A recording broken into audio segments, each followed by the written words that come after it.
Why study enlightenment? Why are you studying non-duality? Someday, I hope you'll get a really good laugh at that statement because it means why are you studying a thing that can't be studied? But let's don't go there yet. What's your reasoning? What is your urge? I would hope that it is because you've discovered that something seems just a little bit off in the way we relate to reality, in the way that we relate to the world. More than likely, you have discovered that your internal state is confused and loud, that your mind is kind of just going and going and churning, and that doesn't feel quite right. Why are we stuck in this loop of thoughts that constantly go in our head? Hopefully, you're not studying enlightenment to get some kind of power. That's a very probably common thing to do. You think that you're going to be able to float up in the Himalayas, or you're going to be able to, people will come flocking to you for your wisdom or something like that. That's power. That's looking for power. Hopefully, you just realize that there's something off and it's hard to pinpoint what it is. And so you start looking around and studying, and when you hit on certain ideas that come out of non-duality and out of seeking enlightenment, they kind of have a resonance with you.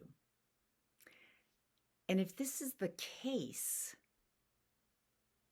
then the most important thing is to not only realize that, yes, you're right, something is just off, but there is a simple solution to it, which is why it feels off. It's kind of like, that just doesn't seem quite right. And that's the exact same feeling when we're going from a lie to the truth. You hear somebody that says something and you're like, and it just seems kind of off. And then you find the truth of what they're really doing, right? And you're like, well, yeah, of course, that I could tell. So we can just kind of tell that something's off. Unfortunately, traditional Enlightenment teachings phrase this in really magical, mystical kind of tones, because the people that are describing it are not the actual enlightened people. Or if it is a description from the actual enlightened people, it's some kind of a translation that's been passed along. So studying that old stuff does not serve us here today very well.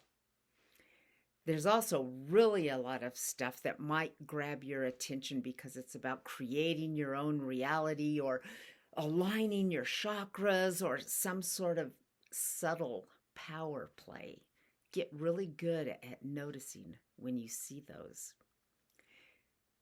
But when you actually hear something that's actually truthful, it kind of goes ding. It's like, oh yeah, that makes sense.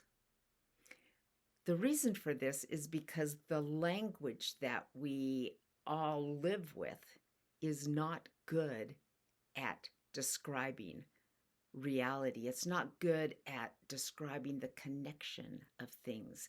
It's not good at describing the immense complexity of the universe that we live in. It's very, very good at describing complications. So it's important to know that complications and complexity are two very different things. Complexity has a certain order and depth to it. Complication is literally human made. We make it with our mind. We turn everything complicated with our social structures and our the way we think about things.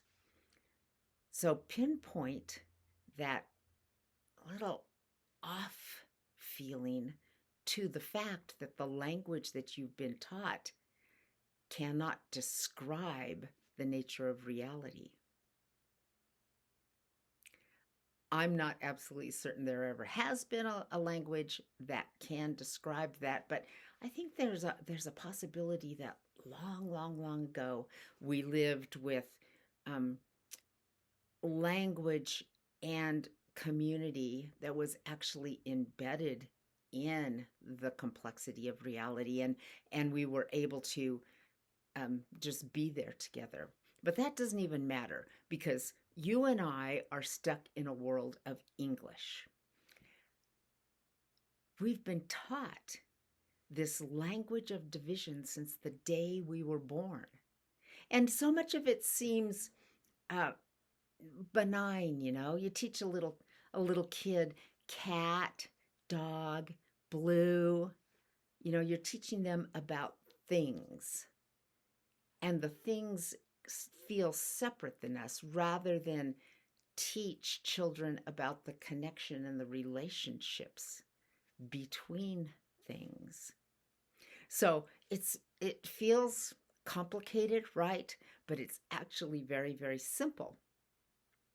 Once you can just really identify that this is the problem.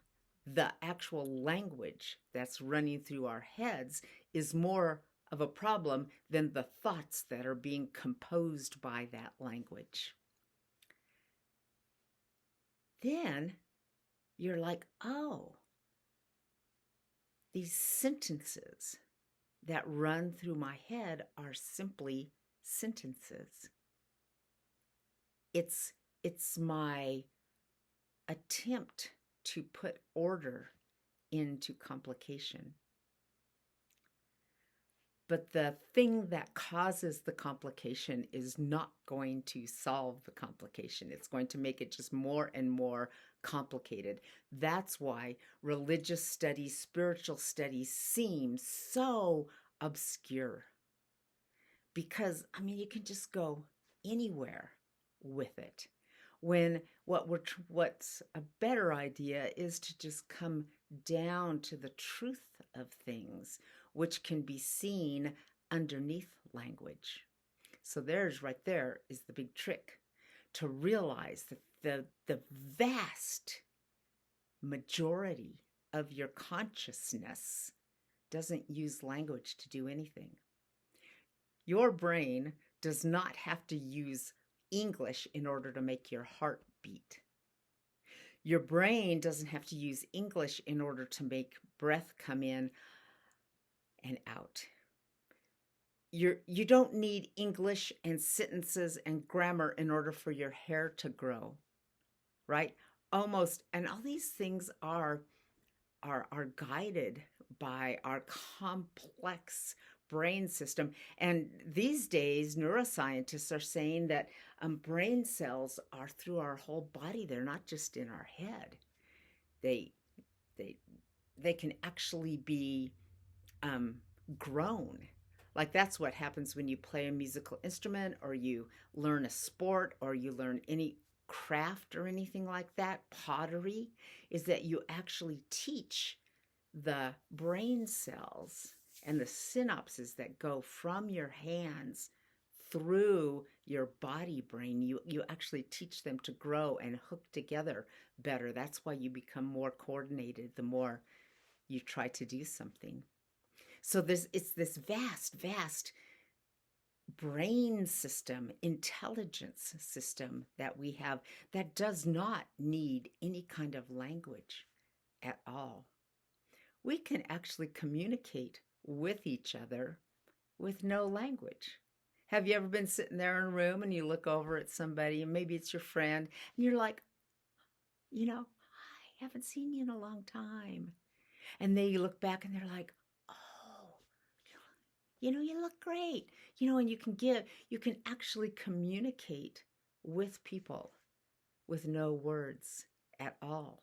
So if communication can go between people with no words, imagine the vast ocean of intelligence that's inside of you that doesn't rely on these sentence structures at all. So this is what we're looking for when we're searching for enlightenment, illumination, when we're studying non-duality. We're looking for this settling in to our own vastness that's intricately connected with everything else. You don't find a separate self. You find something that feels like nothing. And yet it's everything connected to everything else. So no matter what the reason you have to start studying enlightenment, hopefully little flecks of truth start shaking up your interior language obsession. Because as soon as you can step back from what we might call your conditionings into your actual self, into your being, there's no word for it, being you, Nisargadatta, I am that. Step back into your pure consciousness. And there you find something that's very, very simple. And from there, that simple place, now that you're not complicated, now you can start dealing with the complexity of the world in a different way. And this is why we all really need to step into this place, because we've created a world that's insane. And it's going to take a lot of people who are willing to step beyond their small self into this larger consciousness and start working together in a new way to put things back into harmony. So the reason, why are you doing this? Hopefully you can start seeing that there's a big, big, big reason that's not just about you.